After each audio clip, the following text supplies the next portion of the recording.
Vamos lá no Evangelho de João, capítulo 1, versículo 17. Se tiver alguém ao teu lado sem a palavra de Deus, aproxime-se da pessoa, mesmo não a conhecendo, e mostre aonde que nós vamos ler. Evangelho segundo João, capítulo 1, versículo 17. Acharam? Acharam? Está escrito o seguinte, preste atenção. Porque a lei foi dada por Moisés, a graça e a verdade vieram por Jesus Cristo. Amém? Eu vou ler de novo. Porque a lei foi dada por Moisés, a graça e a verdade vieram por Jesus Cristo. Amém? Agora eu leio mais uma vez, e cada pessoa que está comigo aqui na sede da Paz e Vida, repete em seguida. Vamos lá. Porque a lei... Para o Brasil inteiro ouvir, vamos lá. Porque a lei foi dada por Moisés. A graça e a verdade vieram por quem? Por quem? Por quem? Então desocupe as tuas mãos e vamos dar a melhor salva de palmas da nossa vida para aquele que nos trouxe a salvação pela graça. Oh glória! Você que crê que é salvo pela graça, então aplaude mais ainda. Levante os olhos aos céus e vá aplaudindo. Glorifica, glorifica enquanto você aplaude. Isso. Oh Pai querido, olha que coisa linda. Olha quanta gente te aplaudindo e te glorificando. E não só o povo que está aqui conosco na sede nacional em São Paulo, mas em toda parte onde tem um rádio ligado, alguém está te glorificando agora. Ah Pai, abre o céu para receber este louvor, e sobre cada vida que te glorifica, derrama a tua bênção, a tua graça, a tua virtude, o teu poder. Pai querido, a tua palavra vai ser pregada agora.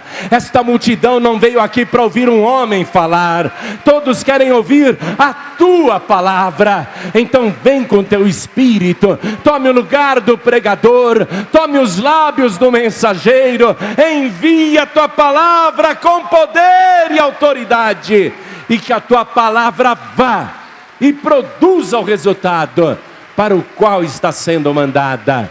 Em nome do Senhor Jesus. Diga amém, Jesus.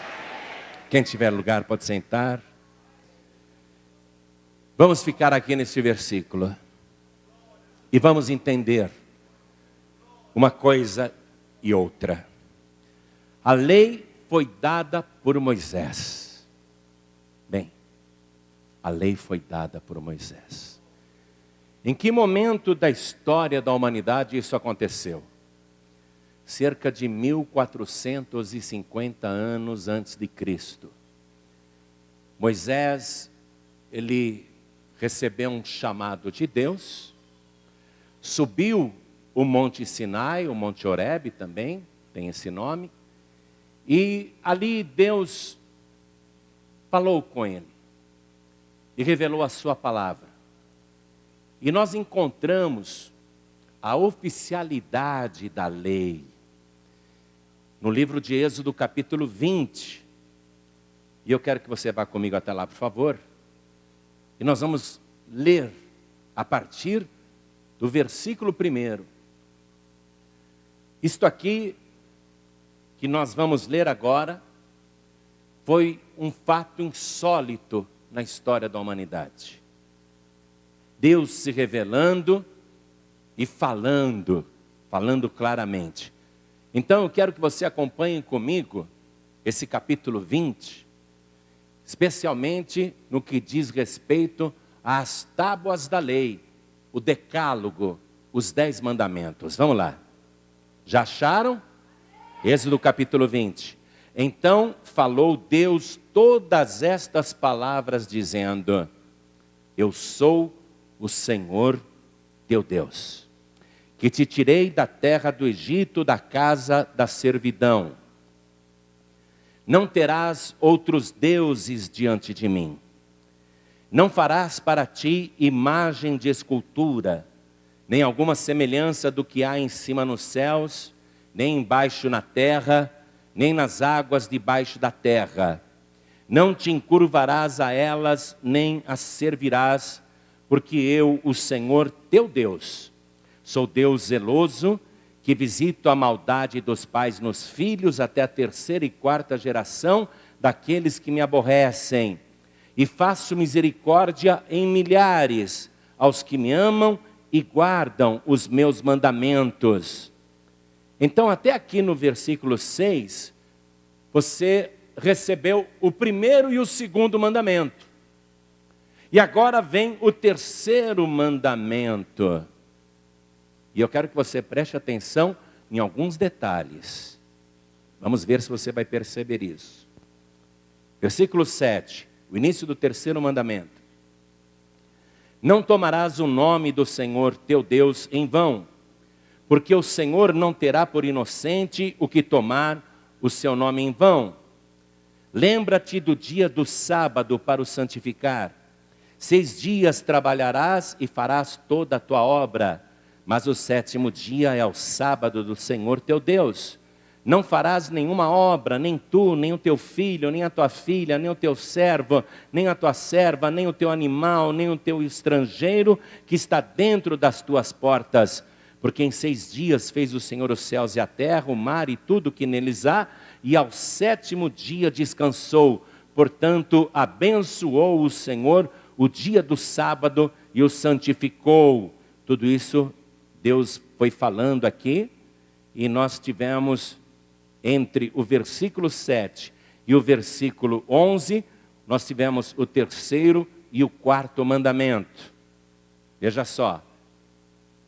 Versículo 12, onde começa o 5º mandamento. Honra teu pai e a tua mãe, para que se prolonguem os teus dias na terra que o Senhor teu Deus te dá. 6º mandamento, não matarás. 7º mandamento, não adulterarás. 8º mandamento, não furtarás. 9º mandamento, não dirás falso testemunho contra o teu próximo. 10º mandamento, não cobiçarás a casa do teu próximo. Não cobiçarás a mulher do teu próximo, nem o seu servo, nem a sua serva, nem o seu boi, nem o seu jumento, nem coisa alguma do teu próximo. Amém? Este é o decálogo, os 10 mandamentos que Deus entregou para Moisés. Mas se você observou realmente a leitura que nós fizemos até aqui, o versículo 17, você vai perceber que há uma mudança na conjugação do verbo e da pessoa que está falando.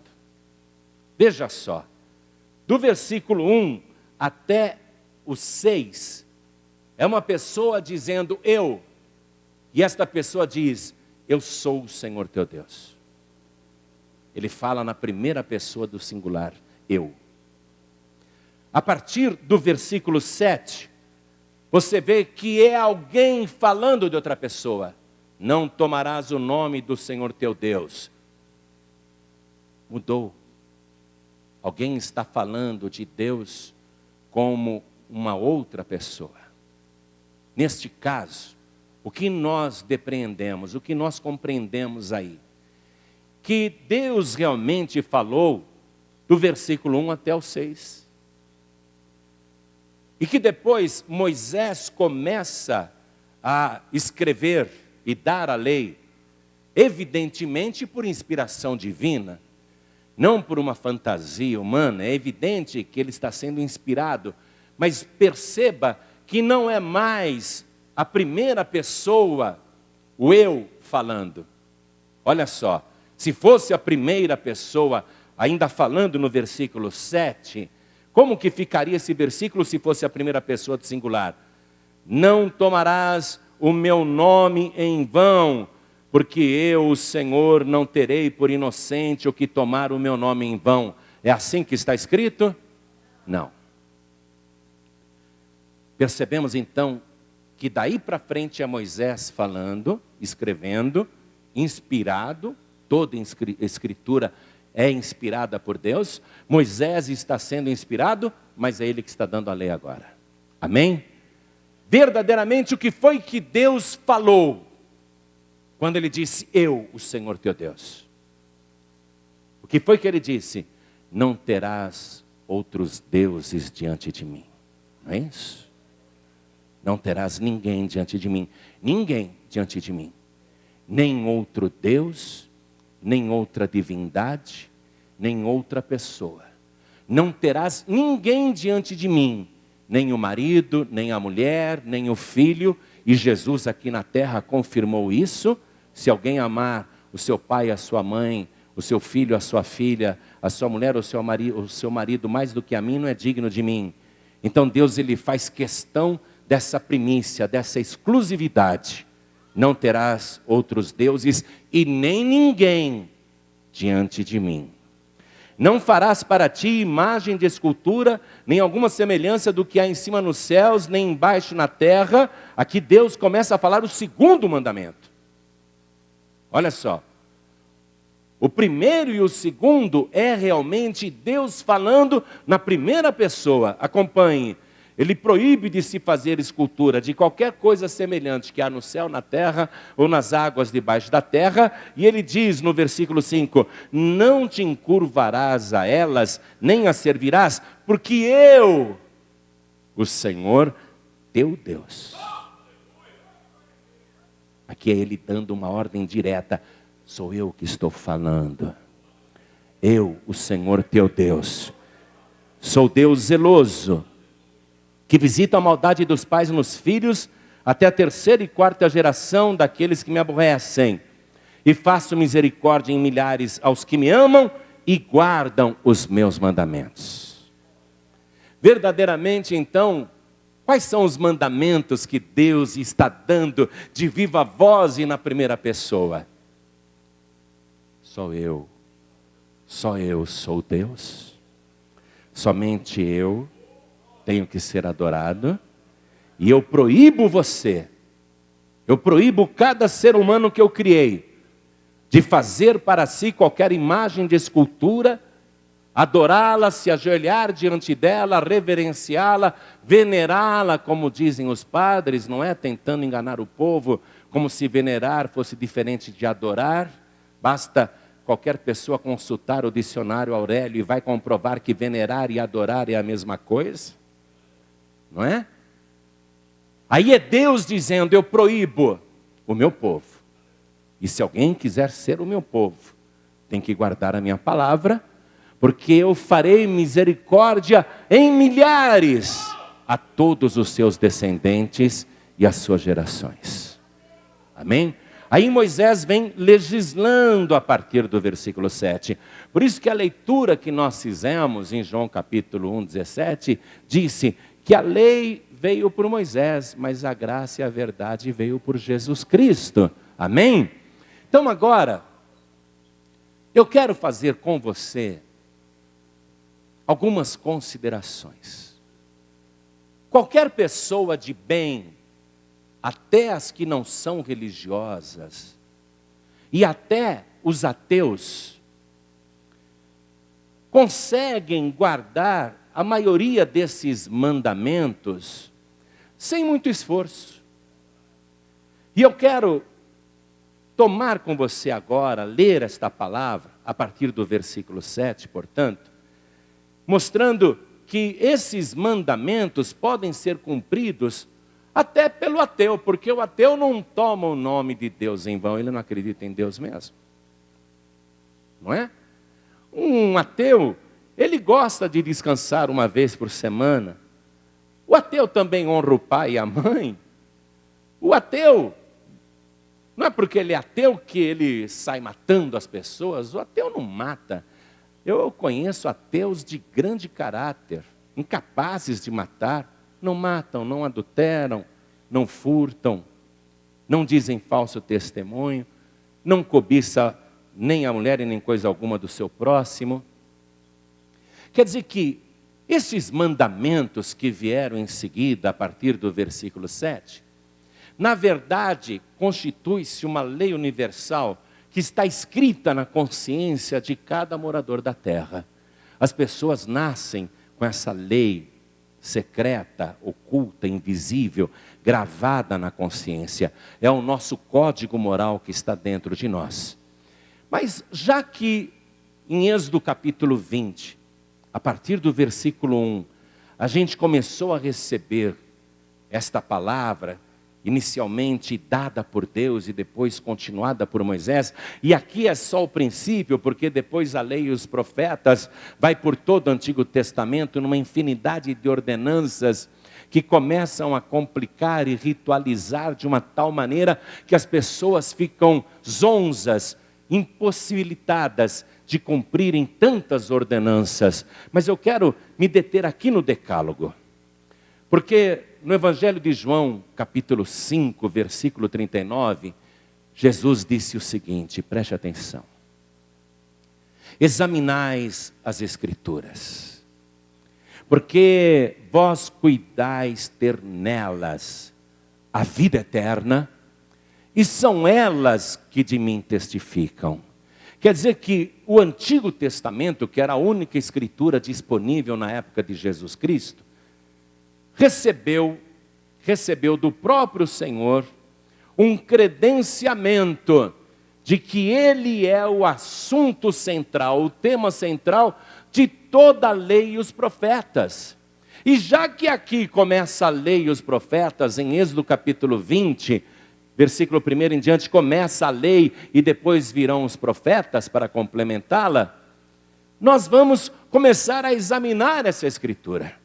Porque toda escritura que está no Antigo Testamento tem que se referir a Jesus Cristo, inclusive os 10 mandamentos. Amém, igreja?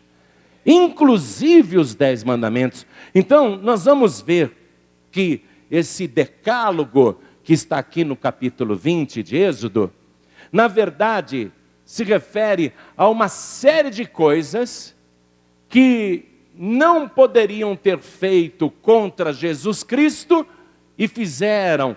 Todos os 10 mandamentos foram transgredidos quando o próprio Senhor estava aqui na terra. E quem transgrediu o decálogo contra Jesus? O sumo sacerdote, depois os 70 do Sinédrio, e mais todas as tribos de Israel, e todos os religiosos, incluindo os fariseus, os saduceus e os escribas, inclusive os herodianos. Então nós vamos ver que esses 10 mandamentos, que até um ateu é capaz de cumprir, até uma pessoa de bem é capaz de cumprir, não necessariamente uma pessoa religiosa, nós vamos ver que todos esses 10 mandamentos foram colocados aqui para ficar evidente a transgressão que fariam diretamente contra o Senhor. Tudo isso é profecia. Então vamos lá. Retornando, Êxodo capítulo 20, Deus falando com Moisés no versículo 2. Eu sou o Senhor teu Deus, que te tirei da terra do Egito, da casa da servidão. Quem é que tira a gente da servidão? Quem é que nos liberta de verdade, igreja? Jesus, ele disse, se o Filho vos libertar, verdadeiramente sereis livres. Muito bem, ele está identificado aqui. Então, ele diz que ele é Deus, que ele é o Senhor. Vamos lá para o Evangelho de João, capítulo 1, versículo 1. Vamos estudar, vamos examinar as Escrituras como Jesus disse. Versículo 1. No princípio era o Verbo, e o Verbo estava com Deus, e o Verbo era Deus. Ele estava no princípio com Deus. Todas as coisas foram feitas por Ele, e sem Ele, nada do que foi feito se fez. Versículo 11. Veio para o que era seu, e os seus não o receberam. Então aqui ele se identifica. Vamos em Êxodo capítulo 20. Nós vamos ficar indo e voltando agora para entender essa escritura. Muito bem. Ele é o Senhor. Ele é Deus. Muito bem. Ele está se identificando com isso. Versículo 3. Deus disse: não terás outros deuses diante de mim. Esse é o primeiro mandamento. Não terás ninguém diante de mim. E o que aconteceu quando o próprio Deus, o próprio Senhor, estava sendo julgado diante da multidão, já açoitado, torturado, banhado de sangue, uma figura horripilante, uma imagem totalmente ferida. Quando o Senhor estava sendo julgado diante da multidão, o que foi que aconteceu? Vamos lá. O primeiro mandamento diz: não terás ninguém diante de mim. Então vamos ver o que aconteceu. Evangelho de João, capítulo 19. Vamos lá no versículo 14. Vamos lá.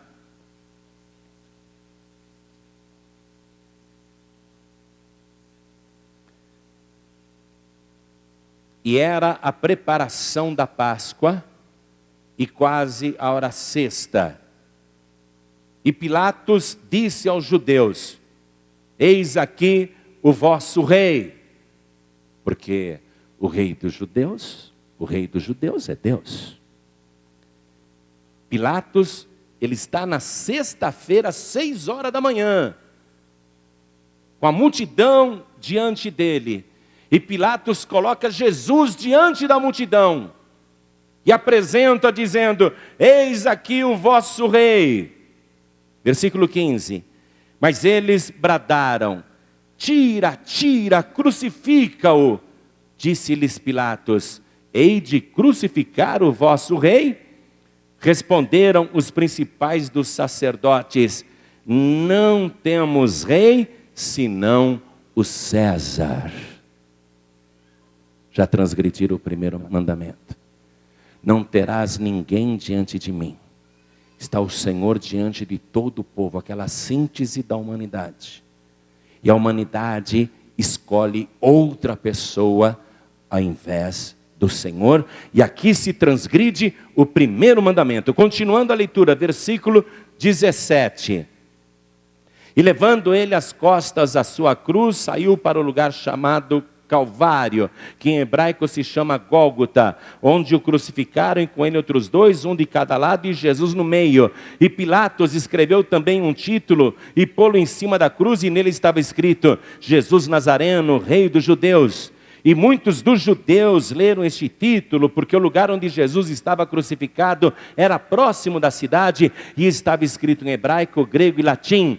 Diziam, pois, os principais sacerdotes dos judeus a Pilatos: não escrevas Rei dos Judeus, mas que ele disse: sou Rei dos Judeus. Respondeu Pilatos: o que escrevi, escrevi. Amém? Então aqui foi ferido o primeiro mandamento: não terás ninguém diante de mim. E eles rejeitaram o Senhor como rei e elegeram César o seu rei. Vamos retornar para Êxodo capítulo 20. Segundo mandamento, do versículo 4 até o 6, o próprio Deus dizendo: não farás para ti imagem de escultura, nem alguma semelhança do que há em cima nos céus, nem embaixo na terra, nem nas águas debaixo da terra. Não te encurvarás a elas, nem as servirás, porque eu, o Senhor teu Deus, sou Deus zeloso, que visito a maldade dos pais nos filhos até a 3ª e 4ª geração daqueles que me aborrecem, e faço misericórdia em milhares aos que me amam e guardam os meus mandamentos.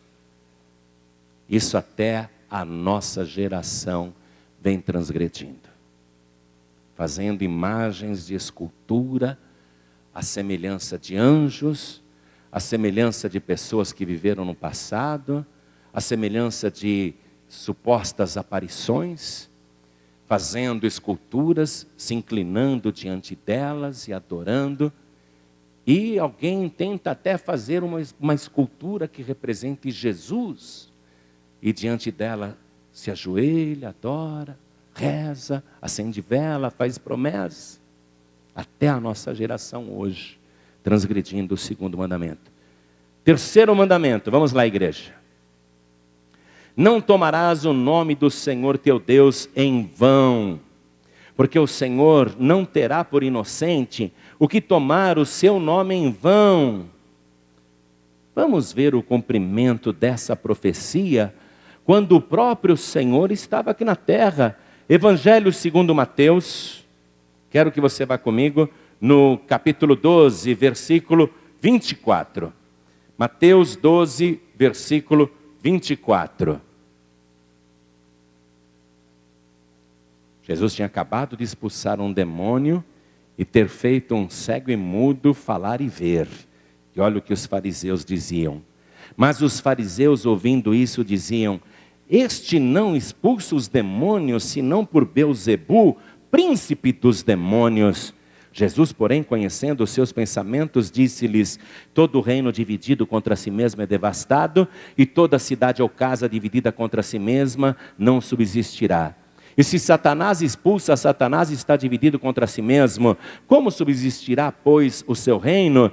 E se eu expulso os demônios por Beelzebu, por quem os expulsam então os vossos filhos? Portanto, eles mesmos serão os vossos juízes. Mas, se eu expulso os demônios pelo Espírito de Deus, é consequentemente chegado a vós o reino de Deus.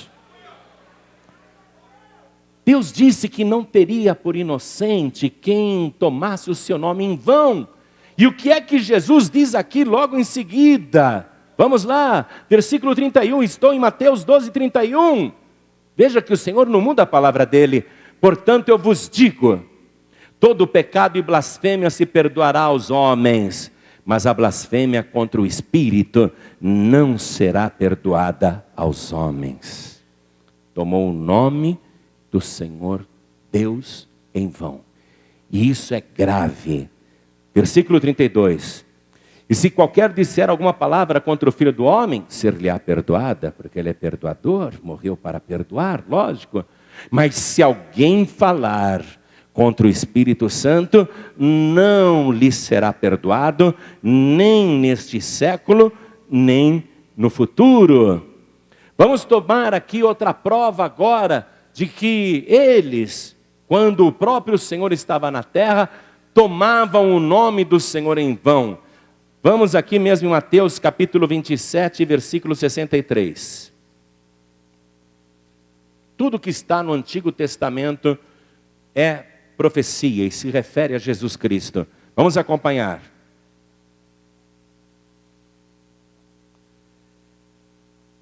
Os sacerdotes lá reunidos com Pilatos disseram: lembramo-nos de que aquele enganador, vivendo ainda, disse: depois de 3 dias ressuscitarei. Tomaram o nome do Senhor em vão e o chamaram de enganador. Não tem perdão nessa vida nem na vida futura. Esse pecado está excluído da cruz, do sacrifício de Jesus. Nós vamos agora, de propósito, pular o 4º mandamento. Eu vou deixar ele para o final, porque ele merece uma revelação especial. O 4º mandamento fala de guardar o sábado. Vamos deixar ele para o fim, tá certo? Nós vamos para o 5º mandamento agora. Vamos lá, Êxodo, capítulo 20, vamos no versículo 12. Honra a teu pai e a tua mãe, para que se prolonguem os teus dias na terra que o Senhor teu Deus te dá. Esse é o 5º mandamento. Honra a teu pai, honra quem te gerou, honra quem te pôs no mundo, para que se prolonguem os teus dias na terra que o Senhor teu Deus te dá. Jesus Cristo foi tão combatido, tão rejeitado, que ele, como Senhor, fez uma declaração. Vamos comigo no Evangelho de João, capítulo 5, versículo 23. João, capítulo 5, versículo 23. Jesus disse: para que todos honrem o Filho como honram o Pai. Quem não honra o Filho, não honra o Pai que o enviou. Então eles violaram o 5º mandamento, porque eles não honraram o Senhor, não honraram Jesus, consequentemente não honraram o Pai. E por isso que a cidade de Jerusalém, 40 anos depois, vai cair e será destruído, o templo incendiado e o povo de Israel disperso pelo mundo, porque Deus havia dito no 5º mandamento: honra o teu pai para que se prolongue os teus dias na terra que o Senhor te dá. Como eles não honraram o filho e consequentemente desonraram o pai, então eles não poderiam continuar vivendo naquela terra que o Senhor tinha dado para eles. E no ano 70 da era cristã, o general Tito, ele sitiou Jerusalém e por fim a cidade caiu e Israel deixou de existir como nação e o povo perdeu a terra que Deus, o próprio Senhor, tinha dado para eles. Então vamos continuar estudando aqui, porque eles não honraram o Pai. Vamos lá, 6º mandamento agora. Voltamos para Êxodo capítulo 20. O 6º mandamento está no versículo 13. O que diz o 6º mandamento? Não matarás. É notório, faz parte da história, que eles mataram. Não uma pessoa comum, não uma pessoa qualquer, mas o próprio Senhor. Transgrediram esse mandamento. O apóstolo Pedro, cheio do Espírito Santo, fez uma pregação e não era ele que falava, era o Espírito Santo que falava pela sua boca. Eu quero que você vá comigo em Atos dos Apóstolos, capítulo 2. Atos, capítulo 2, vamos aqui no versículo 22. Atos 2, versículo 22. Pedro pregou assim: varões israelitas, escutai estas palavras. A Jesus Nazareno, varão aprovado por Deus entre vós, com maravilhas, prodígios e sinais, que Deus por ele fez no meio de vós, como vós mesmos bem sabeis. A este que vos foi entregue pelo determinado conselho e presciência de Deus, tomando-o vós, o crucificastes e matastes pelas mãos de injustos. Toda a nação, os israelitas, transgrediram o 6º mandamento: não matarás. O 7º mandamento agora, nós lemos, está em Êxodo capítulo 20, vamos retornar lá, versículo 14. Não adulterarás. E a pessoa pensa apenas numa conjunção carnal. Mas adultério é tudo aquilo que despreza a verdade, que corrompe a verdade e que pratica uma ilegalidade. Tudo que adultera algo que é legítimo. Adultério não se refere apenas a uma conjunção carnal. Quando algo legítimo é adulterado, quando uma palavra é adulterada, quando uma escritura é adulterada, quando um documento é alterado ilegalmente, isso também é uma adulteração. Então vamos lá, não adulterarás. Na época em que Jesus estava aqui, a verdade foi adulterada. E aqueles que deveriam preservar a lei foram fundo nesse adultério. Vamos comigo lá no Evangelho de Mateus, capítulo 28, versículo 11 agora. Mateus, capítulo 28, versículo 11. Nós vamos ler um episódio que fala dos guardas que estavam de sentinela quando Jesus ressuscitou, aconteceu aquele terremoto, o anjo tinha descido do céu, os guardas ficaram paralisados de medo e quando recuperaram as forças, eles saíram correndo para a cidade velha de Jerusalém, foram diretamente na casa do sumo sacerdote, acordaram ele naquele domingo de madrugada para dar a maior notícia de todos os tempos, que aquele que tinha morrido na cruz havia ressuscitado e eles eram testemunhas disso. Então vamos acompanhar esse momento, olha só. E quando iam, eis que alguns da guarda, chegando à cidade, anunciaram aos príncipes dos sacerdotes todas as coisas que haviam acontecido. E congregados eles com os anciãos, e tomando conselho entre si, isto é, o sinédrio reunido às pressas naquele domingo ainda escuro, eles chegaram a uma decisão naquele conselho: vamos dar dinheiro, muito dinheiro para os guardas, para que eles não divulguem esta notícia e pelo contrário digam outra coisa, eles estão adulterando a verdade. E congregados eles com os anciãos e tomando conselho entre si, deram muito dinheiro aos soldados, ordenando: dizei, vieram de noite os seus discípulos e dormindo nós o furtaram. E se isso chegar a ser ouvido pelo governador, nós o persuadiremos e vos poremos em segurança.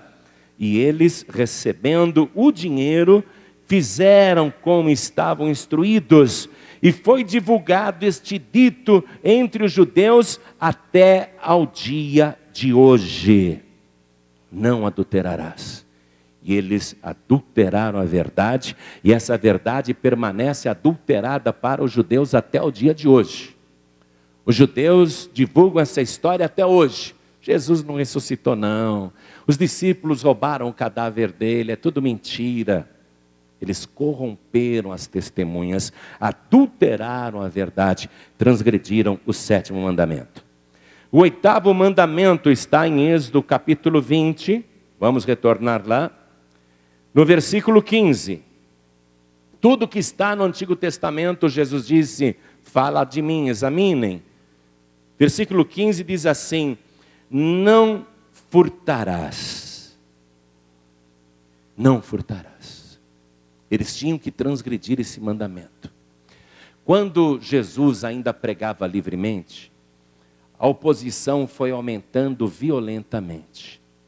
E Jesus então contou uma parábola, a parábola dos lavradores maus. E nessa parábola fica evidente que eles furtam Jesus Cristo. Aquilo que é dele por direito, eles furtam. O que é furto? É quando você subtrai uma coisa com sutileza. Mas no caso de Jesus nem foi com sutileza, foi com violência. Vamos comigo em Mateus capítulo 21, versículo 33. Evangelho segundo Mateus, capítulo 21, versículo 33. Jesus disse assim: ouçam ainda outra parábola. Houve um homem, pai de família, que plantou uma vinha e circundou-a de um valado e construiu nela um lagar e edificou uma torre e arrendou-a a uns lavradores e ausentou-se para longe. E chegando o tempo dos frutos, enviou os seus servos aos lavradores para receber os seus frutos. E os lavradores, apoderando-se dos servos, feriram um, mataram outro e apedrejaram outro. Depois enviou outros servos em maior número do que os primeiros, e eles fizeram-lhes o mesmo. E por último, enviou-lhes seu filho, dizendo: terão respeito ao meu filho. Mas os lavradores, vendo o filho, disseram entre si: este é o herdeiro. Vinde, matemo-lo e apoderemo-nos da sua herança. E lançando mão dele, o arrastaram para fora da vinha e o mataram. A vinha é Jerusalém, a cidade do grande rei. Jesus foi arrastado para fora da cidade morto por esses lavradores aqui, que ele especificou antes da cruz. E você vê que foi algo tão violento que não foi apenas um furto, não é? Aquilo que o batedor de carteira faz quando coloca a mão dentro da bolsa de uma mulher no vagão do trem, ela nem percebe, ele furta sem violência. Não foi isso que fizeram com Jesus.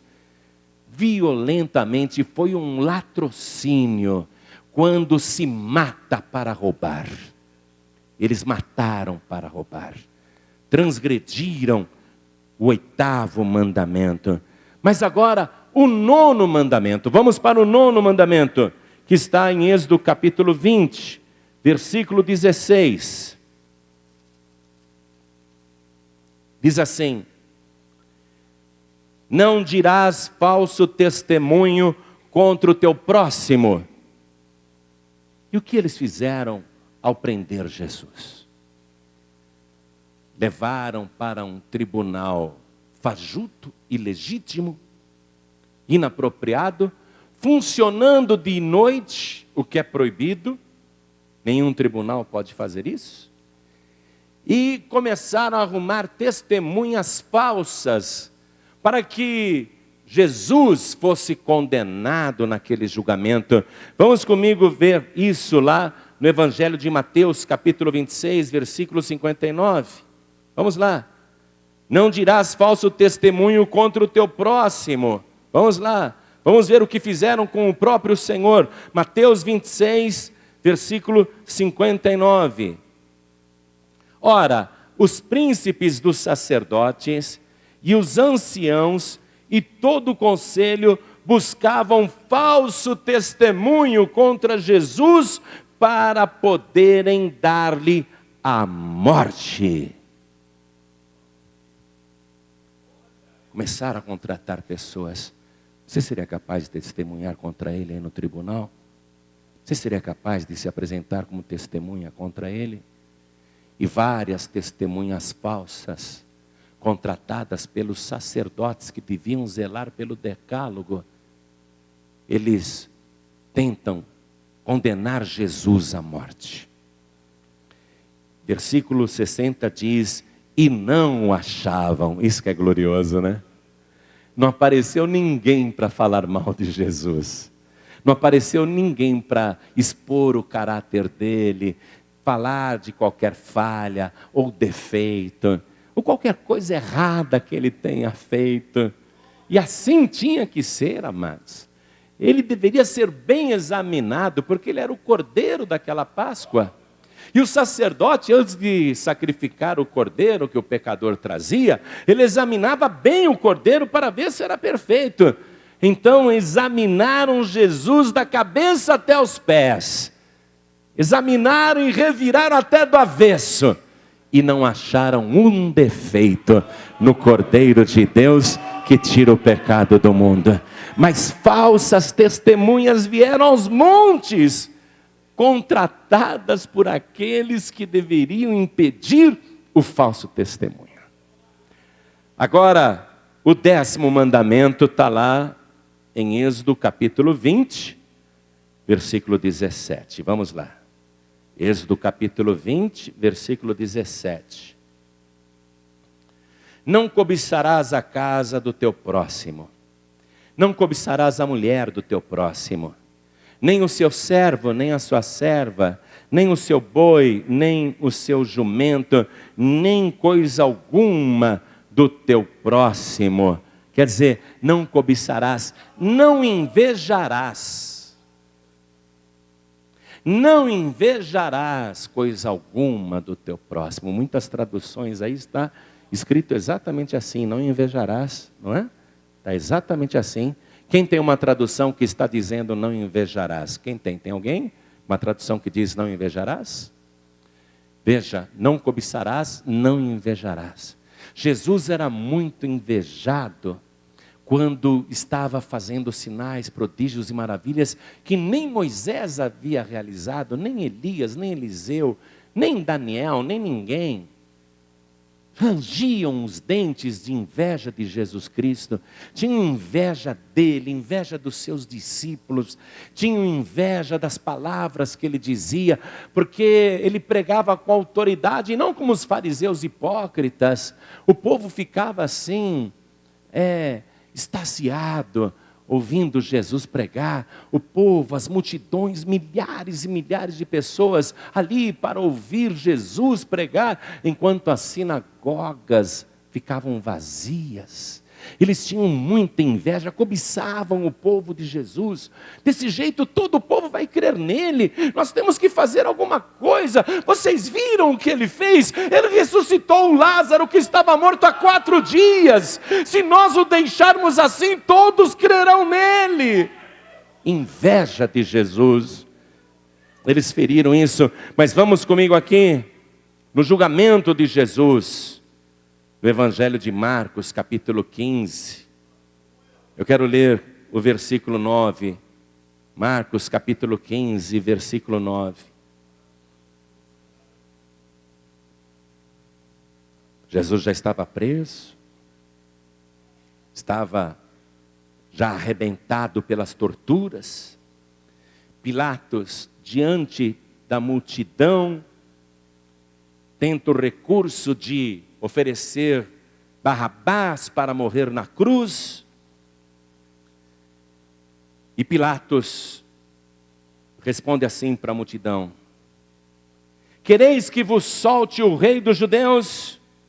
Porque ele bem sabia que por inveja os principais dos sacerdotes o tinham entregado. Mas os principais dos sacerdotes incitaram a multidão para que fosse solto antes Barrabás. O invejoso é assim. O invejoso, ele quer destruir aquele que está tendo sucesso. Eles preferem Barrabás do que Jesus, porque eles têm inveja de Jesus. E Pilatos, respondendo, lhes disse outra vez: que quereis, pois, que faça daquele a quem chamais rei dos judeus? E eles tornaram a clamar: crucifica-o. Mas Pilatos lhes disse: mas que mal fez? E eles cada vez clamavam mais: crucifica-o. Porque o invejoso é assim, ele quer derrubar o outro, ele não quer tentar fazer igual. Ele não quer aprender a fazer igual. Ele não quer chegar aonde o outro está. O invejoso quer derrubar aquele que está lá em cima. E Jesus estava no auge. Mata-o, crucifica-o. Então Pilatos, querendo satisfazer a multidão, soltou-lhes Barrabás e, açoitado Jesus, o entregou para que fosse crucificado. Os invejosos ficaram felizes, cobiçaram tudo dele, e não ficaram contentes até que ele fosse condenado à morte. Se alegraram muito. Agora eu quero ir com você naquele mandamento que ainda falta, o 4º mandamento, que fala a respeito da guarda do sábado. Vamos lá? Vamos liquidar agora o decálogo. Êxodo capítulo 20.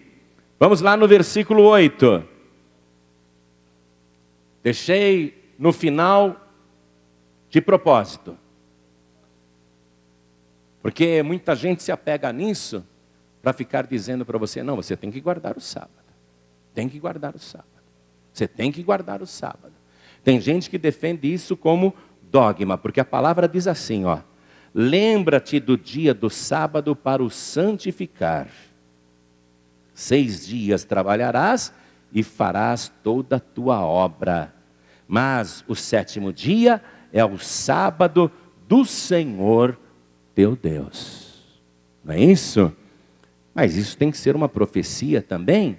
Não farás nenhuma obra, nem tu, nem o teu filho, nem a tua filha, nem o teu servo, nem a tua serva, nem o teu animal, nem o teu estrangeiro que está dentro das tuas portas, porque em 6 dias fez o Senhor os céus e a terra, o mar e tudo o que neles há, e ao 7º dia descansou. Repita: e ao 7º dia descansou. Portanto, abençoou o Senhor o dia do sábado e o santificou. Agora, antes da gente esmiuçar isso aqui, vamos fazer algumas considerações que aparentemente não tem nada a ver com o assunto, mas logo você vai entender. Deus tinha, através de um profeta, dito que colocaria em Sião, que colocaria em Jerusalém, uma pedra de esquina. A pedra de esquina é a principal do edifício. É aquela que funciona como alicerce.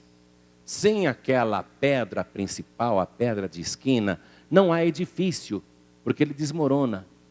Ele cai com o vento, com a chuva, com enchentes. Então a pedra de esquina é que dá solidez a todo edifício. Então Deus falou que colocaria uma pedra de esquina. E que essa pedra de esquina, que o próprio Deus estaria entregando para os edificadores iriam dizer: e essa pedra de esquina não serve. Nós rejeitamos essa pedra de esquina. Então vamos na profecia. Eu tenho que fazer esse preâmbulo, porque senão você não vai entender o quarto mandamento. Vamos comigo no livro de Salmos, Salmo de número 118, versículo 22. Salmo 118, versículo 22. Acharam? Essa parte é importante, eu quero que você me acompanhe. A pedra que os edificadores rejeitaram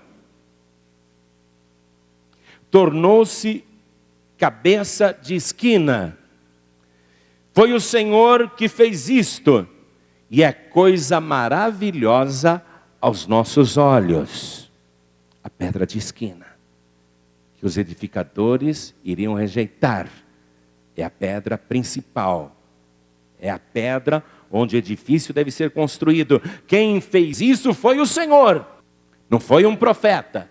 Não foi um homem que apareceu e decidiu e lançou o dogma. A palavra está sendo clara. Foi o Senhor que fez isto, e é coisa maravilhosa aos nossos olhos. Eu li para você a parábola dos lavradores maus. Pois bem, logo após Jesus ter contado a parábola dos lavradores maus, que disseram assim: olha só, esse é o filho, vinde, matemo-lo, e a vinha será nossa.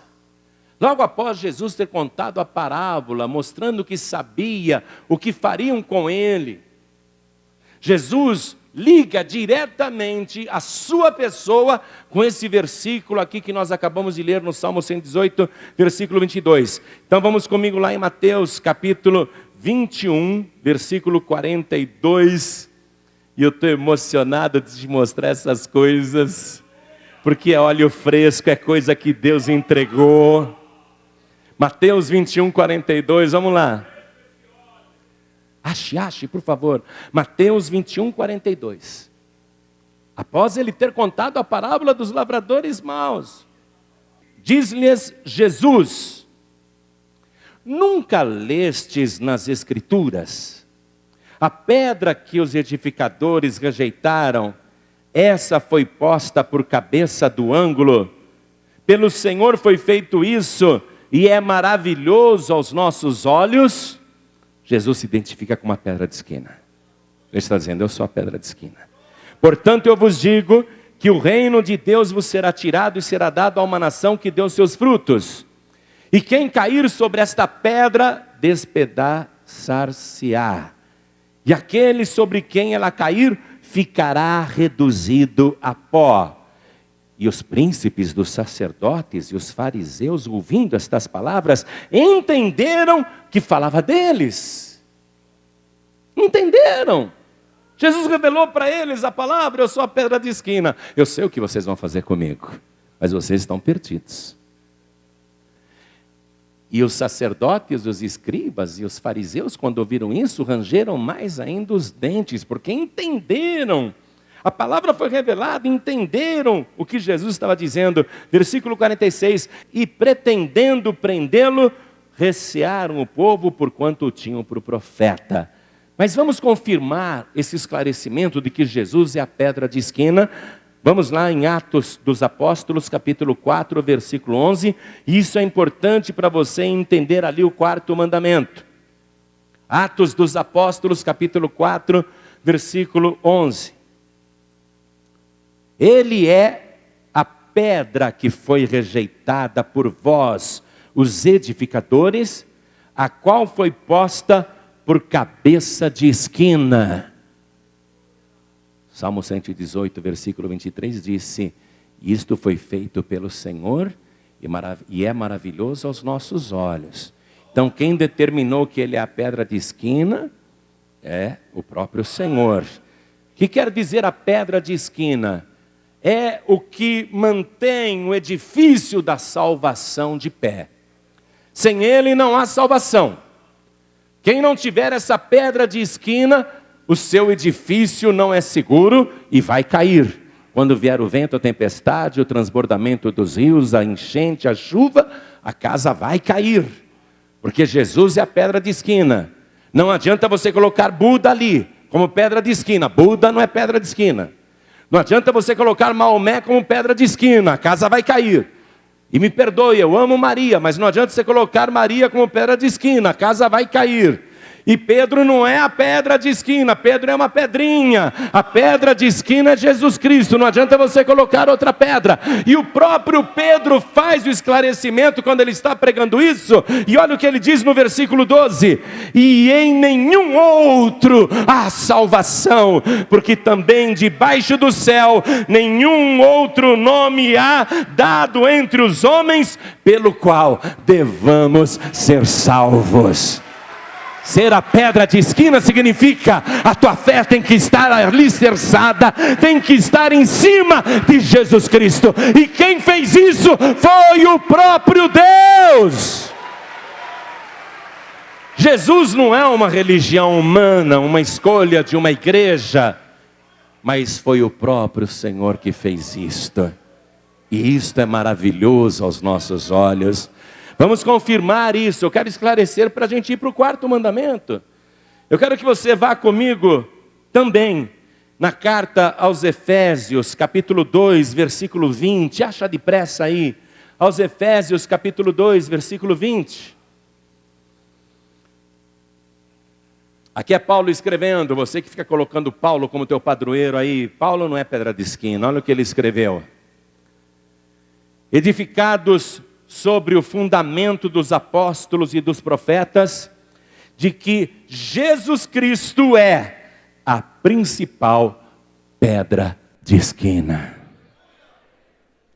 Quero que você vá comigo então, ver o caso de Pedro, porque tem gente que diz, não concordo, esse pastor, ele está falando, está mostrando, mas Pedro é a pedra, Jesus disse isso. Pedro é a pedra. A igreja está fundada sobre Pedro. Que é isso? O que esse pastor está falando? Então vamos ver uma carta que o próprio Pedro escreveu. Hein? Vamos ver uma carta que o próprio Pedro escreveu. A primeira carta de Pedro, capítulo 2. Primeira carta de Pedro, capítulo 2. Vamos aqui no versículo 4. Olha o que Pedro está falando. E chegando-vos para ele, a pedra viva, reprovada na verdade pelos homens, mas para com Deus eleita e preciosa. Vós também, como pedras vivas, sois edificados casa espiritual e sacerdócio santo, para oferecerdes sacrifícios espirituais agradáveis a Deus por Jesus Cristo. Pelo que também na Escritura se contém: eis que põe em Sião a pedra principal da esquina, eleita e preciosa, e quem nela crer não será confundido. E assim para vós, os que credes, é preciosa. Mas para os rebeldes, a pedra que os edificadores reprovaram, essa foi a principal pedra de esquina. e uma pedra de tropeço e rocha de escândalo para aqueles que tropeçam na palavra, sendo desobedientes para o que também foram destinados.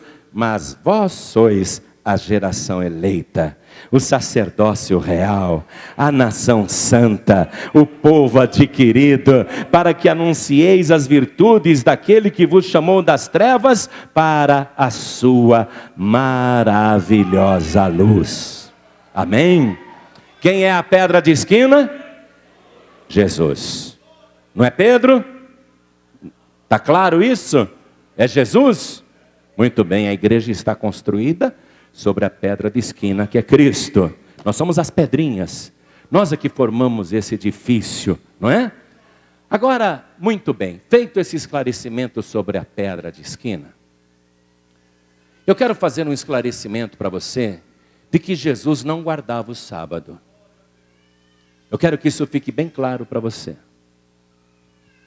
Jesus Cristo, aos sábados, costumava ir na sinagoga, lia um trecho da Escritura, fazia a sua pregação. Mas Jesus Cristo nunca deixou de fazer o que precisava ser feito em dia de sábado. Fosse o que fosse. Fosse o que fosse. Como judeu, sim, ao sábado ele estava na sinagoga, aparentemente guardando o sábado. Mas Jesus foi acusado pelos seus inimigos, que comprovaram em diversas vezes que Jesus violou o sábado. Por exemplo, num dia de sábado, Jesus estava na sinagoga e tinha lá uma mulher que andava encurvada há 18 anos e não conseguia se endireitar. Jesus chamou aquela mulher dentro da igreja, pôs a mão assim nas costas dela e disse: mulher, estás livre da tua enfermidade. E na mesma hora ela se endireitou e começou a dar glória a Deus. O responsável pela sinagoga, o rabino daquela sinagoga, cheio de inveja, porque a mulher era membro da igreja dele, e há muito tempo vinha todos os sábados ali, recebia várias orações e voltava torta para casa. E agora Jesus só faz assim nas costas dela e a mulher se endireita e começa a dar glória a Deus. Então esse sacerdote cheio de inveja, ele diz, censurando Jesus: olha, dia de sábado não é para fazer cura não, porque isso é trabalho. Venham nos outros dias da semana para serem curados, não em dia de sábado. O dia de sábado tem que ser guardado. E publicamente censurou Jesus.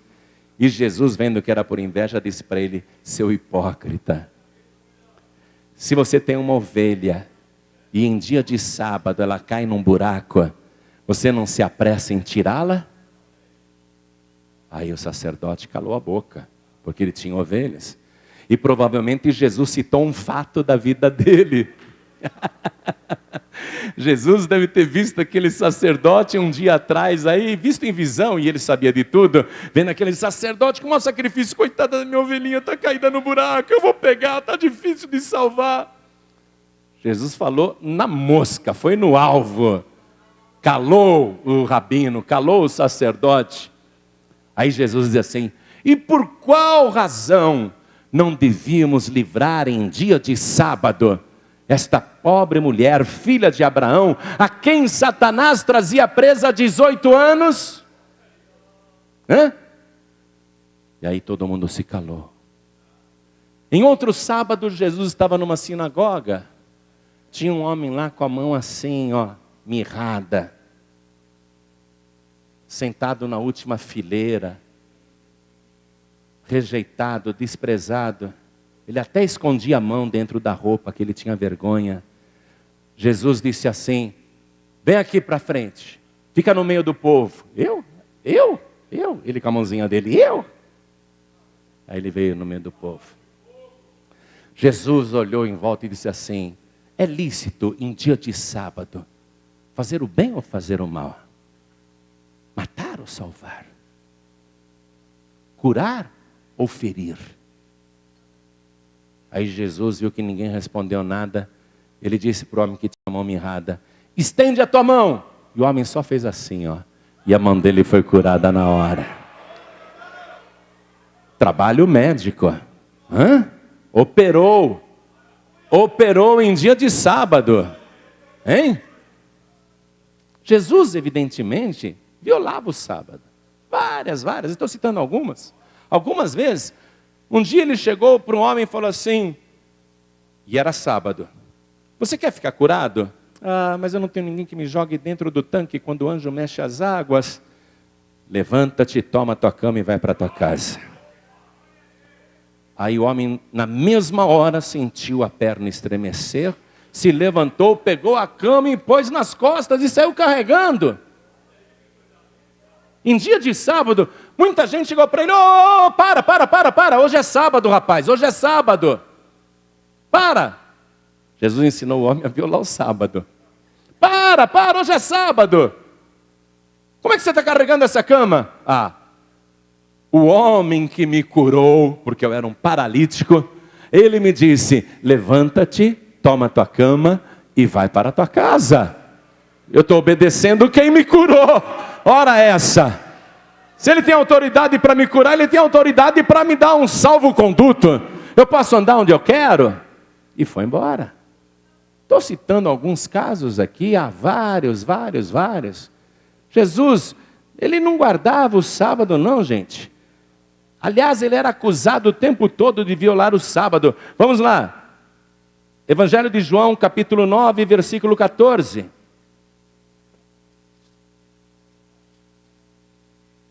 Evangelho de João, capítulo 9. Ah, isso foi muito legal, hein? Isso foi muito legal.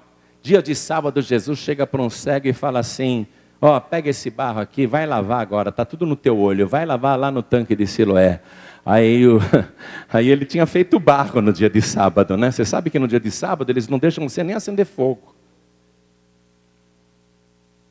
E Jesus fez barro no dia de sábado, untou os olhos do cego, e ainda manda ele ir se lavar no tanque de Siloé, que significa um enviado. E ele foi se lavar e voltou vendo, voltou enxergando. E diz aqui o versículo 14, olha só, estou em João 9,14. E era sábado quando Jesus fez o lodo e lhe abriu os olhos. Fez o lodo e lhe abriu os olhos. E estão interrogando o cego, dizendo assim, os fariseus: como é que você está enxergando? E ele lhes disse: Jesus colocou o lodo sobre os meus olhos, lavei-me e vejo. Olha, 3 trabalhos, fez lodo, pôs nos meus olhos, me mandou ir até lá. Olha aí, eu fui, eu me lavei, eu estou enxergando. Então alguns dos fariseus diziam, versículo 16: este homem não é de Deus, pois não guarda o... É uma acusação verdadeira, ele não guarda o sábado. É meia verdadeira, né? Ele não guarda o sábado, agora falar que ele não é de Deus. Mas ele não guarda o sábado, isso é verdade. Fez barro. Diziam outros: como pode um homem pecador fazer tais sinais? E havia dissensão entre eles. Aí chegaram lá para o cego, depois de uma polêmica muito grande, para convencer o cego de que não era Jesus que tinha feito o milagre, que foi Deus que fez o milagre. Eles chamaram o cego, veja o versículo 24. Versículo 24. Chamaram, pois, pela segunda vez o homem que tinha sido cego e disseram-lhe: dá glória a Deus, nós sabemos que esse homem é pecador. O que o cego respondeu? Se ele é pecador, eu não sei. De uma coisa eu sei: eu era cego, mas agora eu vejo. Sabia que Deus está abrindo teus olhos agora? Você era cego, mas agora está vendo. Você acha que Jesus é pecador porque não guardava o sábado? Antes você até ficava em dúvida, mas antes você era cego, agora você vê. E os discípulos de Jesus, será que eles guardavam o sábado? Guardavam coisa nenhuma. Vamos comigo aqui no Evangelho de Lucas, capítulo 6, versículo 1. E eu sei que já tem um monte de gente rangendo os dentes contra mim. Fazer o quê? Mas você vai entender já já o quarto mandamento. Aguenta aí, viu? Antes de pensar em me dar um tiro, aguenta aí. Ouve até o fim, depois você me mata. Primeiro ouve, depois você me mata, tá? E aconteceu o quê? Num sábado, passou pelas searas, quer dizer, pelos campos, pelas plantações, e os seus discípulos iam arrancando espigas, e esfregando-as com as mãos, as comiam. E alguns dos fariseus lhes disseram: por que fazeis o que não é lícito fazer no sábado?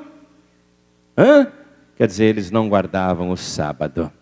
Feito esse esclarecimento, se Jesus não guardava o sábado, e se nem os seus discípulos guardavam os sábados, feito esse esclarecimento, sabendo que o quarto mandamento diz que é para guardar o sábado, por que então que aquela palavra foi ordenada lá?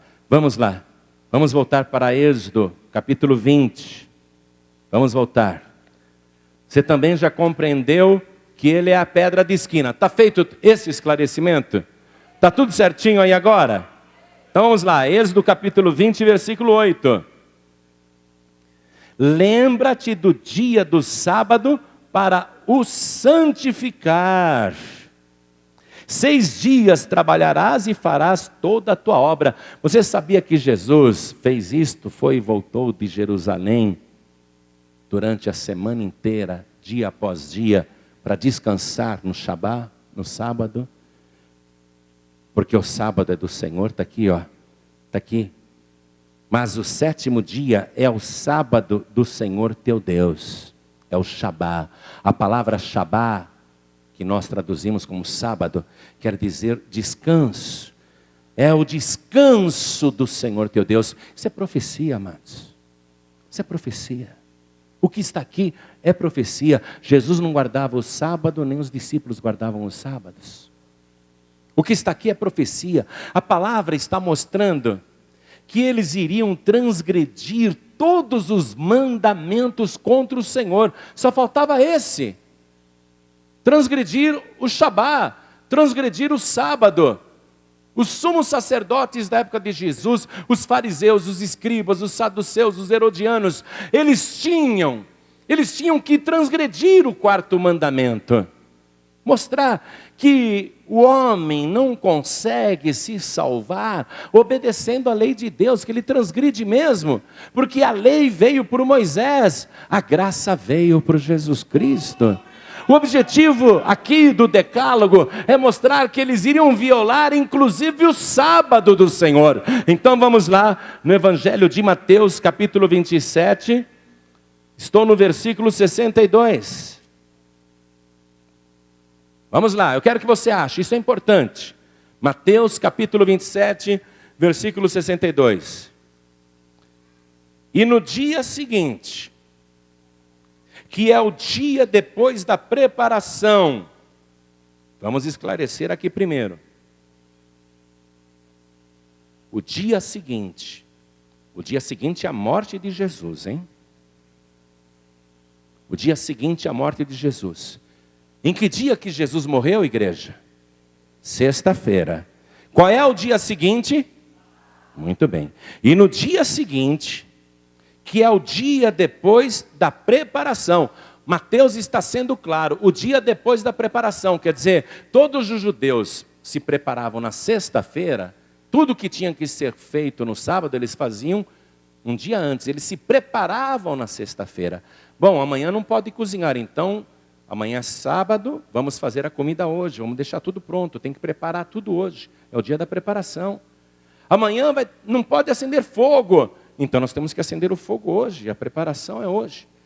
Se tem alguma coisa para fazer no sábado, tem que fazer um dia antes, o dia da preparação.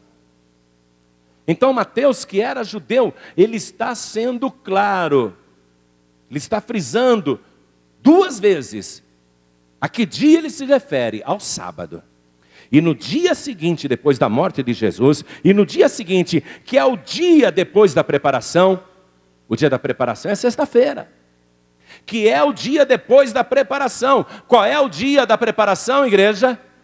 Sexta-feira. Qual é o dia depois da preparação, igreja? Tá certo? E no dia seguinte a morte de Jesus.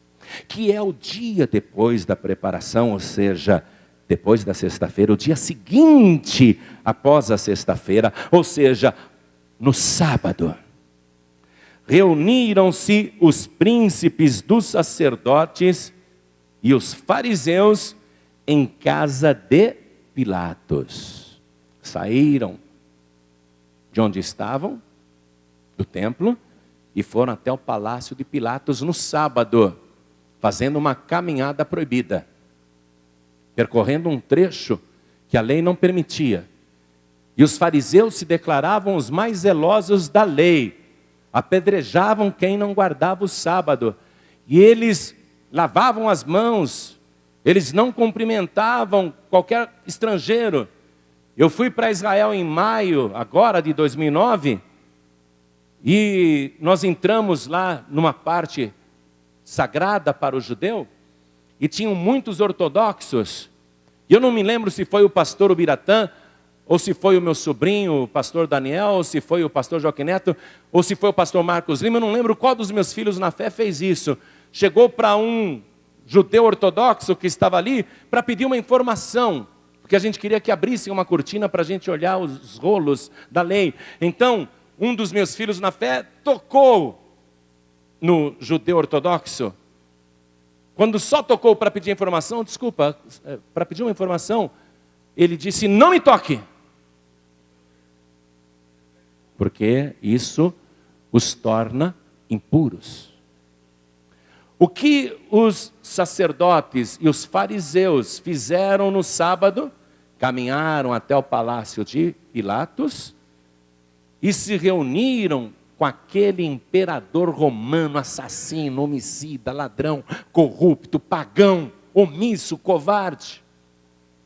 Um homem com mãos de sangue, cheias de sangue, apesar dele ter lavado várias vezes as mãos, dizendo que não tinha culpa no derramamento do sangue de Jesus. Eles se reuniram com este homem impuro, sacerdotes e fariseus, violando o sábado. Reuniram-se os principais dos sacerdotes e dos fariseus em casa de Pilatos. Entraram na casa de um pagão, numa casa imunda, se contaminaram no sábado de Páscoa, dizendo, olha o que eles disseram, dizendo: Senhor, lembramo-nos de que aquele enganador vivendo ainda disse: depois de 3 dias ressuscitarei. Foram lá ainda falar mal de Jesus. Olha só, violaram o 4º mandamento, está comprovado aqui. Agora, vamos concluir a revelação da palavra. Quando eles disseram para Pilatos, aquele enganador, quando estava vivo ainda, disse que no 3º dia iria ressuscitar. Nós viemos aqui, Pilatos, para exigir que você coloque guardas ali, guardando o templo, a sepultura, perdão. Coloque guardas ali, guardando a sepultura. Sentinelas, 24 horas, dia e noite, para que não aconteça que os seus discípulos venham de madrugada, roubem o seu cadáver e depois saiam dizendo para o povo que ele ressuscitou. Aí Pilatos disse assim: a guarda está à disposição, podem levar. Vamos acompanhar isso? Versículo 64. Manda, pois, que o sepulcro seja guardado com segurança até o 3º dia. Não se dê o caso que os seus discípulos vão de noite e o furtem e digam ao povo: ressuscitou dos mortos, e assim o último erro será pior do que o primeiro. E disse-lhes Pilatos: tendes a guarda, ide, guardai-o como entenderdes. E indo eles foram, violaram outra vez o Shabá, foram até o cemitério, saíram do palácio de Pilatos e percorreram a via dolorosa, longa, e subiram o Monte Calvário e depois chegaram ali na sepultura de Jesus, que era descendo o monte do outro lado. Andaram muito, transgrediram o sábado, não guardaram o sábado, sacerdotes e fariseus. Mas não foi só isso. Seguraram o sepulcro com a guarda. Frisa essa palavra guarda aí. Circula a palavra guarda. Selando o quê? A pedra. Selando a pedra. E agora vem a palavra revelada. Se Jesus não guardava o sábado e nem os seus discípulos, e nem ensinou isso, por que este quarto mandamento estava ali? Justamente para comprovar a incapacidade humana de cumprir o decálogo para merecer a salvação, mostrar que ninguém guarda a lei, nem sacerdotes, nem fariseus, e se alguém falar que guarda é um fariseu hipócrita. Comprovar a incapacidade humana de guardar os 10 mandamentos mais simples da lei, mostrar essa incapacidade humana de se autossalvar, profetizar a respeito de tudo que, não apenas eles, mas a humanidade, incluindo eu e você, faríamos com Jesus Cristo. Tudo isso seria feito com Ele. E mostrar no quarto mandamento, na ordem de santificar o Shabá, porque é o descanso santo do Senhor, mostrar que naquele dia os guardas, e aí que entram os guardas, guarda o dia de sábado para o santificar. É a profecia velada, selada dos guardas. Os guardas que teriam que ficar no sábado, guardando o quê? A pedra de esquina, o sepulcro de Jesus Cristo.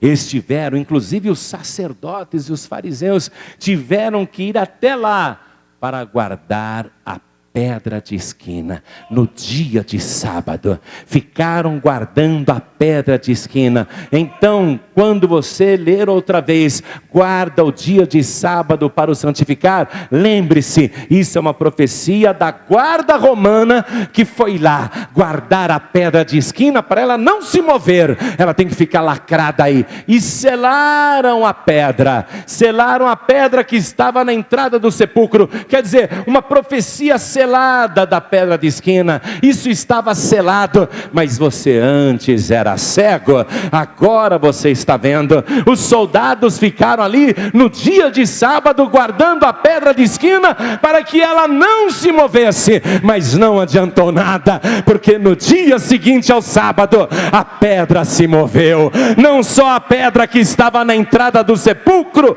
mas a pedra de esquina que foi rejeitada pela humanidade, mas que foi aprovada por Deus, a pedra eleita e preciosa, a pedra gloriosa. Muitos queriam ver aquela pedra como se fosse uma lápide escrita: aqui jaz o Filho de Deus, mas não está escrito isso naquela lápide, pelo contrário, está escrito: o sepulcro está vazio, porque Ele ressuscitou dos mortos. E agora? Por que Deus fez tudo isso? Com a lei de Moisés e os profetas. E foi complicando de uma tal maneira, com tantas ordenanças, centenas e centenas, uma mais rigorosa do que a outra. Para quê? Para ficar bem comprovado que o ser humano não tem condição de guardar a rigorosa lei de Deus. Então vamos retornar para João capítulo 1, versículo 17. Porque a lei foi dada por Moisés, a graça e a verdade vieram por Jesus Cristo. Ele é a pedra de esquina. Isto foi feito por Deus. Não adianta alguém dizer: eu prefiro outra pedra, eu prefiro outro. Foi Deus que determinou: essa é a pedra de esquina. Não tem outro jeito de alguém edificar a sua salvação se não for sobre o Salvador Jesus Cristo. Só sobre Jesus. E se a pessoa falar, não quero, ela está rejeitando a pedra de esquina, e Jesus disse, sobre quem essa pedra cair, a pessoa será reduzida a nada. Ou você recebe a pedra que Deus elegeu, a pedra eleita e preciosa, e aí você edifica sobre ela a tua fé, e pela fé você vai receber a salvação pela graça. Ou você faz isso, ou a tua casa vai cair no dia do juízo final. Quando Deus assoprar com as suas narinas, quem edificou a sua casa sobre a areia, a casa vai cair. Mas quem edificou sobre a rocha, o inferno inteiro poderá se levantar no dia do juízo e fazer muitas acusações contra a tua vida. O inferno poderá levantar o maior vendaval de acusações contra você. Mas a tua casa não cairá, porque foi edificada sobre a rocha que é Jesus Cristo. A pedra de esquina, eleita e preciosa. Ou você coloca a tua fé em Jesus Cristo, ou a tua fé não vale para nada. Na carta aos Efésios, capítulo 2, versículo 8 e 9, diz assim: porque pela graça sois salvos, mediante a fé. E isto não vem de vós, é dom de Deus. Não vem das obras, não vem dos mandamentos, não vem de obedecer à lei, não vem da tua bondade, caridade, caráter, integridade, porque até o ateu é íntegro, até o ateu tem caráter. Não vem das obras para que ninguém se glorie. Ninguém lá na glória poderá bater no peito e dizer, eu estou aqui porque eu fui um santo na terra. Pelo contrário, quem estiver ali vai dizer, eu estou aqui sem merecer.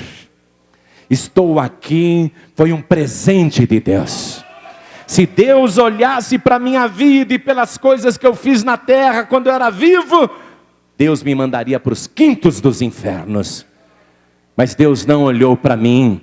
Deus olhou para aquele sobre o qual eu coloquei a minha fé. E Deus viu que o sangue de Jesus me purifica de todo o pecado. Como eu aceitei a justiça de Deus, então Deus me fez justo diante dele. Aí você será absolvido, absolvida. Vamos ficar todos de pé. Vou dizer uma coisa para vocês. Constatando-se que todos nós somos culpados, e eu também me incluo entre os tais, e eu não sou um fariseu hipócrita, constatando-se que todos que estão aqui não são perfeitos, constatando-se esta verdade, que em nós não há justiça própria, nem santidade própria, para merecermos a salvação, considerando tudo isso, o que é que nós somos e que tipo de gente há aqui? Aqui há dois tipos de réus, porque réus todos nós somos. Atenção, todos nós somos réus, todos aqui são réus, mas aqui há dois tipos de réus. Há réus absolvidos, e eu sou um absolvido. Eu sou que nem aquele ladrão que estava pendurado na cruz do lado direito, que foi salvo pela graça sem merecer. Um réu que foi absolvido sem merecer. Um réu que foi salvo sem merecer. Eu estou nessa categoria. Sou réu, sim, réu confesso. Já há muito tempo eu confessei isso, que eu sou réu. Réu confesso, confessei que eu sou um pecador, reconheci as minhas misérias. Sou um réu confesso, mas um réu absolvido. Um réu que recebeu o indulto. Eu recebi o indulto. Eu tenho um documento escrito no céu, que garante que eu sou réu, mas não posso ser condenado, porque o juiz me deu um indulto. Ele perdoou a minha pena. Então aqui tem réus como eu, réus absolvidos, réus indultados, mas tem réus aqui condenados também. Tem réus condenados.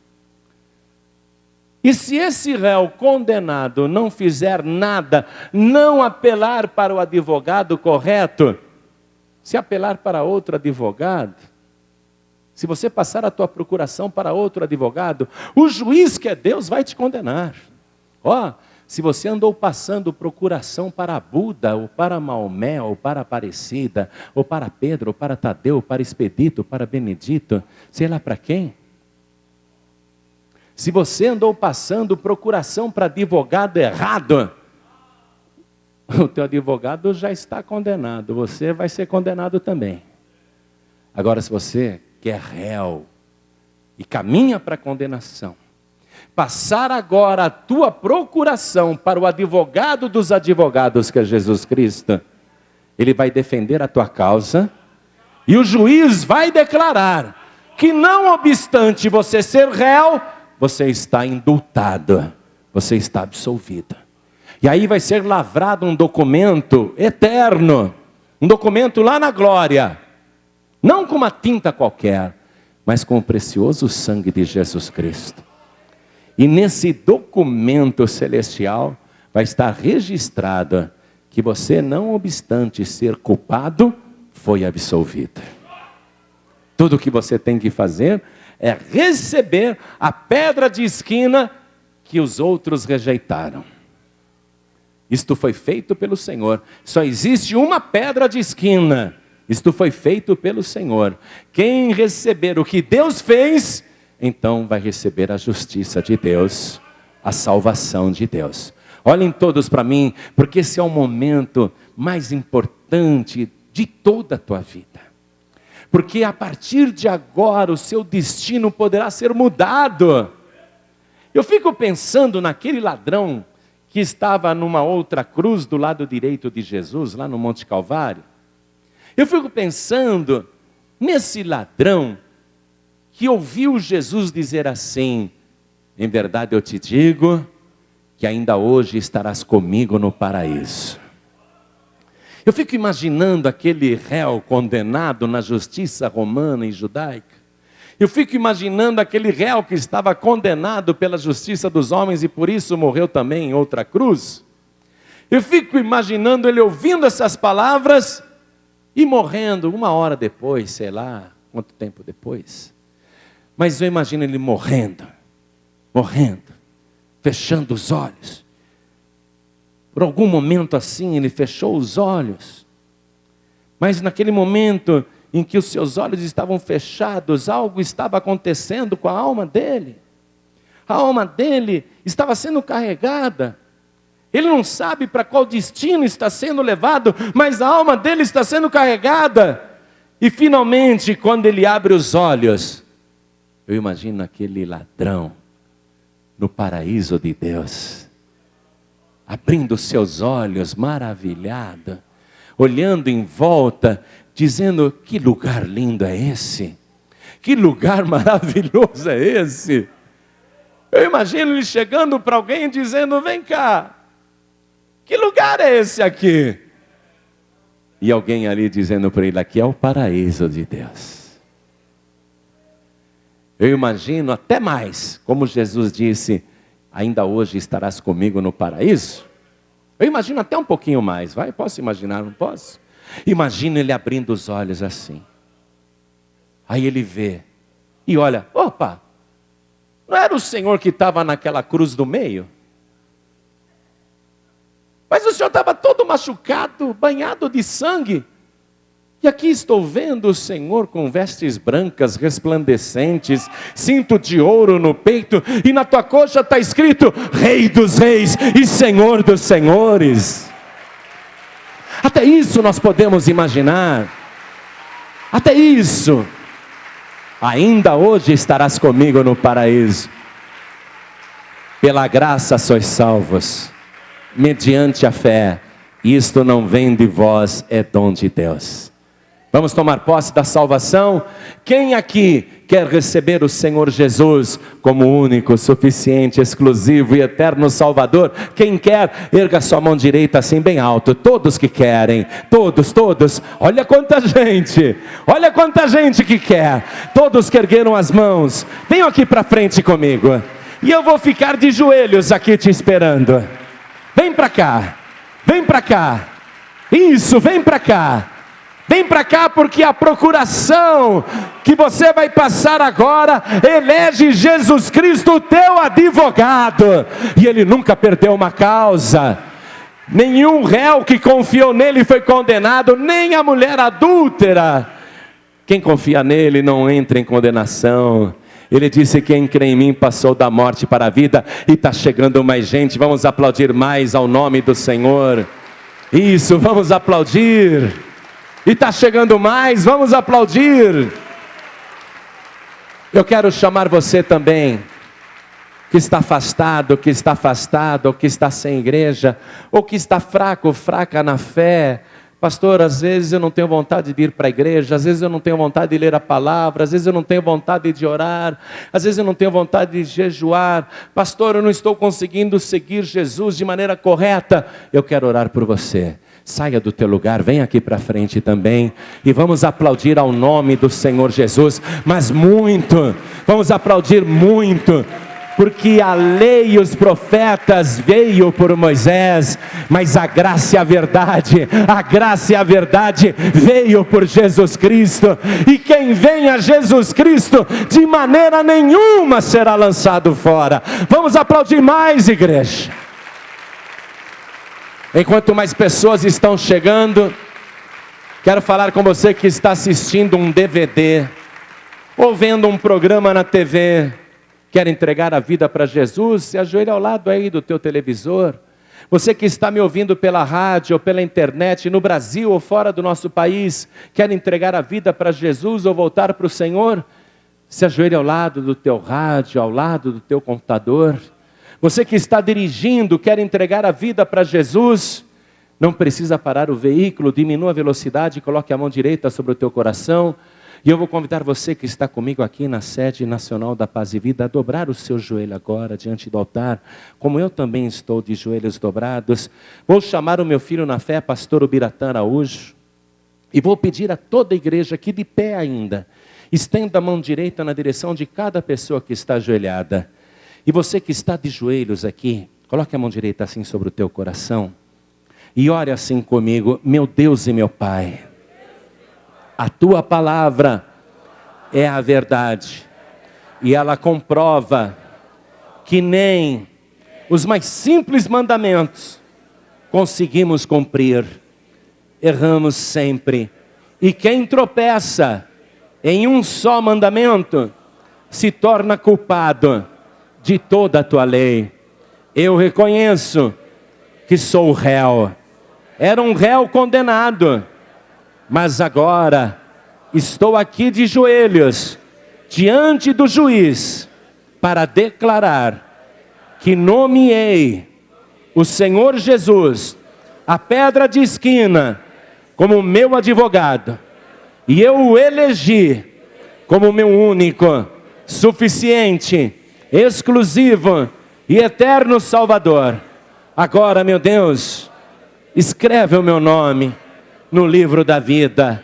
Pelo sangue de Jesus, apague as minhas iniquidades e me absolva da mesma maneira que o Senhor absolveu aquele ladrão que estava em outra cruz do teu lado direito. Me absolva, Senhor, porque eu quero entrar no paraíso pelo sangue de Jesus. Meu Deus da glória, escreve o meu nome no livro dos vivos. Naquele livro só tem o nome de quem vive, e eu creio que a partir de agora eu passo a viver a vida eterna por Jesus Cristo, o meu único, suficiente, exclusivo e eterno Salvador, para todos sempre. Amém.